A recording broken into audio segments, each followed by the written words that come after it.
ആ സമയത്ത് കുതിരയ്ക്ക് കടിഞ്ഞാണുള്ളൂ, ആനയ്ക്ക് കടിഞ്ഞാണില്ല എന്ന് പറഞ്ഞു. ഒരൊറ്റ സെക്കൻഡ് കൊണ്ട് രണ്ടാമൊന്നും ആലോചിച്ചില്ല, ആനപ്പുറത്തൊന്ന് ചാടി. എന്നിട്ടാണ് പറഞ്ഞത്, എന്റെ കയ്യിൽ നിയന്ത്രണമില്ലാത്ത ഒന്നിന്റെ പുറത്തും ഞാൻ ഇരിക്കില്ല, എനിക്ക് നിയന്ത്രണമില്ലാത്ത ഒന്നിന്റെ പുറത്തും ഞാൻ ഇരിക്കില്ല.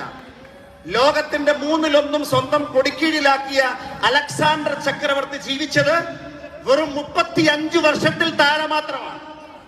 എനിക്കിപ്പോൾ 45 വയസ്സ് കഴിഞ്ഞു. 45 വയസ്സ് ഈ വരുന്ന 3 ദിവസം കഴിയുമ്പോൾ ഞാൻ പൂർത്തിയാക്കിയിരിക്കും. ദൈവാനുഗ്രഹത്താൽ ഇൻഷാ അല്ലാഹ്. ദൈവാനുഗ്രഹം ഇല്ലെങ്കിൽ ഒന്നും പറയാൻ പറ്റില്ല, മനുഷ്യന്റെ കാര്യമല്ലേ.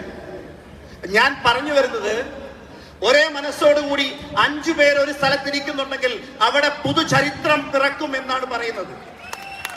ഇത്രയും ആളുകൾ ഈ പൊരി വെയിലത്തും AC കട്ട് ഓഫ് ആയി പോയിട്ടും ഇവിടെ ഇരിക്കുന്നുണ്ടെങ്കിൽ, ഇവിടെ ഇരിക്കുന്ന ആളുകളുടെ ഉള്ളിലുള്ള എനർജി വെച്ചാൽ ലോകത്ത് ഇന്ന് വരെ എഴുതപ്പെട്ട ഏത് ചരിത്രവും തിരുത്തി കുറിച്ചിരിക്കും. അതാണ് ഇനി ഇവിടെ സംഭവിക്കാൻ പോകുന്നത്. മൈ ലൈഫ് സ്റ്റൈലിന്റെ വളർച്ച നെക്സസിന് മുമ്പും ശേഷവും ഇതായിരിക്കും. After Christ or before Christ എന്ന് പറയുന്നത് പോലെ.